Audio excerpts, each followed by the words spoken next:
बम Gaza पर गिर रहा है, तड़प रहा है लंदन, टैंक गाजा में घुस चुके हैं और बवाल मचा है लंदन में। एयर स्ट्राइक गाजा में हो रही है और घाव लंदन में नजर आ रहे हैं। ये सब सुनकर आपको यकीन नहीं हो रहा होगा, अजीब लग रहा होगा, लेकिन ये 100% सच है। ये हमास का वो लंदन ड्रीम है जिसने पूरे ब्रिटेन को थर्रा दिया है।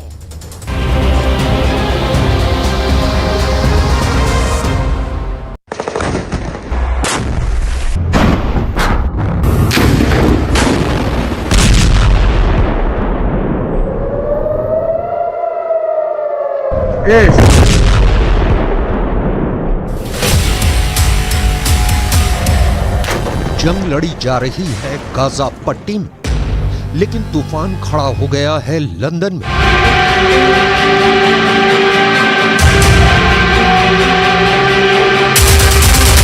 अगर लंदन जैसे किसी शहर में 3 लाख लोग सड़कों पर उतर जाएं, तो पूरा शहर किस तरह थम जाएगा, यह आप इन तस्वीरों में बहुत आसानी से समझ सकते हैं।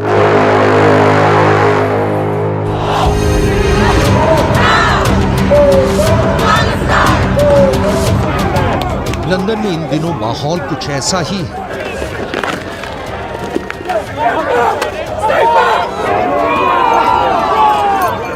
लंदन इस वक्त जंग का मैदान नजर आ रहा है, क्योंकि जंग के इस मैदान में पिछले एक हफ्ते एक तरफ फिलिस्तीन के समर्थक 3 लाख की संख्या में सड़कों पर उतर आए और दूसरी तरफ भारी संख्या में इजराइल के समर्थक सड़कों पर जम गए।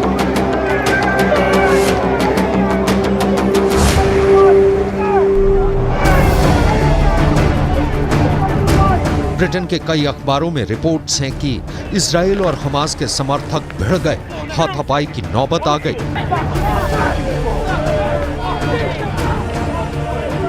इसके बाद भारी संख्या में ब्रिटेन के अंदर सुरक्षा बल बुलाए गए और किसी तरह एक बहुत बड़े दंगे की स्थिति को काबू में किया गया।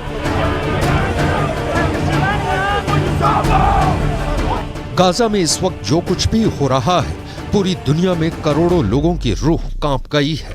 दुश्मन को किस तरह और कितनी बुरी तरह से कुचला जा सकता है, इसका बेहतर खतरनाक उदाहरण इजराइल ने पेश किया है।